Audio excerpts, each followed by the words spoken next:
Let's talk separation of powers. My daughter stayed home so she can go to the dentist and learn about the separation of powers, where it came from, why we have it, and why it's so important. So I thought I'd share it with you.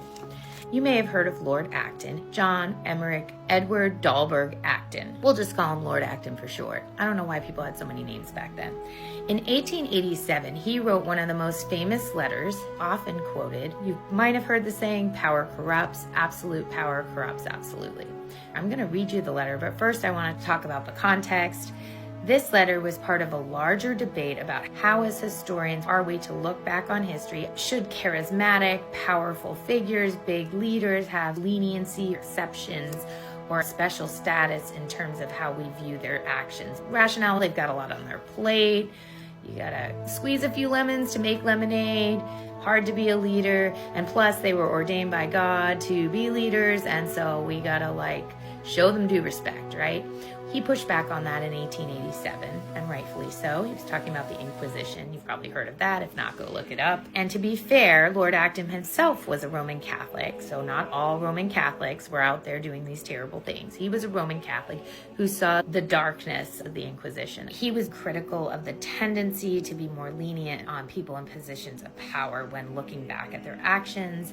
In the letter, he argues that the more power a person has, the more risk of corruption.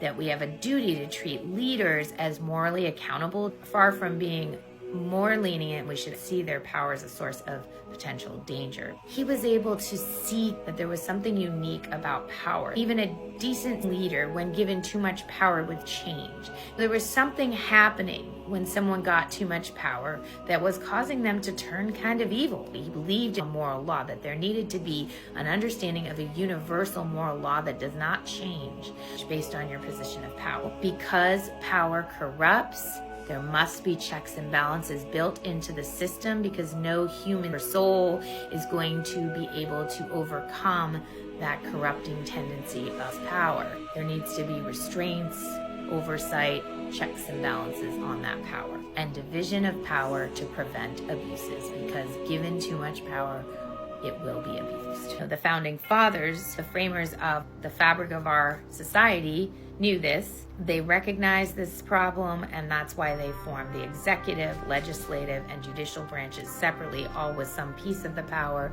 so that this inevitable tendency was not an opportunity for anybody in our government. We learn to treat the office not as a guarantee of virtue, but as a source of danger. So we build structures to distribute and limit power. Now for the letter. April 5th, 1887. Dear Mr. Creighton, the point is not whether you like the Inquisition, but whether you can, without reproach to historical accuracy, speak of the later medieval papacy as having been tolerant and enlightened.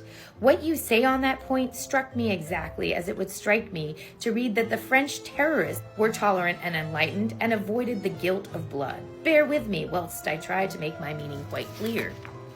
We are not speaking of the papacy toward the end of the 15th or early 16th century, when for a couple of generations and down to 1542, there was a decided lull in the persecuting spirit. Nor are we speaking of the Spanish Inquisition, I mean the popes of the 13th and 14th centuries, from Innocent III down to the time of Huss. These men instituted a system of persecution with a special tribunal, special functionaries, special laws. They carefully elaborated and developed and applied it. They protected it with every sanction, spiritual and temporal. They inflicted, as far as they could, the penalties of death and damnation on everybody who resisted it. They constructed quite a new system of procedure with unheard of cruelties for its maintenance. They devoted to it a whole code of legislation pursued for several generations. It is perfectly familiar to every Roman Catholic student initiated in canon law and papal affairs. It has been constantly attacked, constantly defended, and never disputed or denied by any Catholic authority. There are some dozens of books, some of them official, containing the particulars. Indeed, it is the most conspicuous fact in the history of the medieval papacy. A man is hanged not because he can or cannot prove his claim to virtues, but because it can be proved that he has committed a particular crime. That one action overshadows the rest of his career. It is useless to argue that he is a good husband or a good poet. That one crime swells out of proportion to the rest.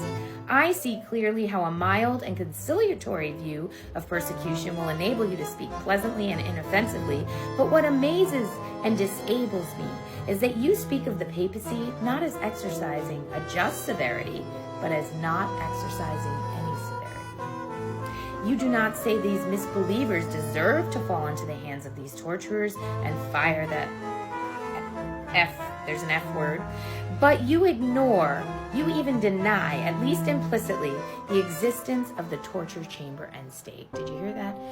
They don't even say they deserved it. It didn't happen. Nothing is wrong here. Nothing to see here. I cannot accept your canon that we are to judge Pope and King unlike other men, with a favorable presumption that they did no wrong. If there is any presumption, it is the other way, against holders of power, increasing as the power increases. Power tends to corrupt, and absolute power corrupts absolutely. Great men are almost always bad men, even when they exercise influence and not authority. Still more when you superadd the tendency or the certainty of corruption by authority. There is no worse heresy than the office sanctifies the holder of it. That is the point at which the end learns to justify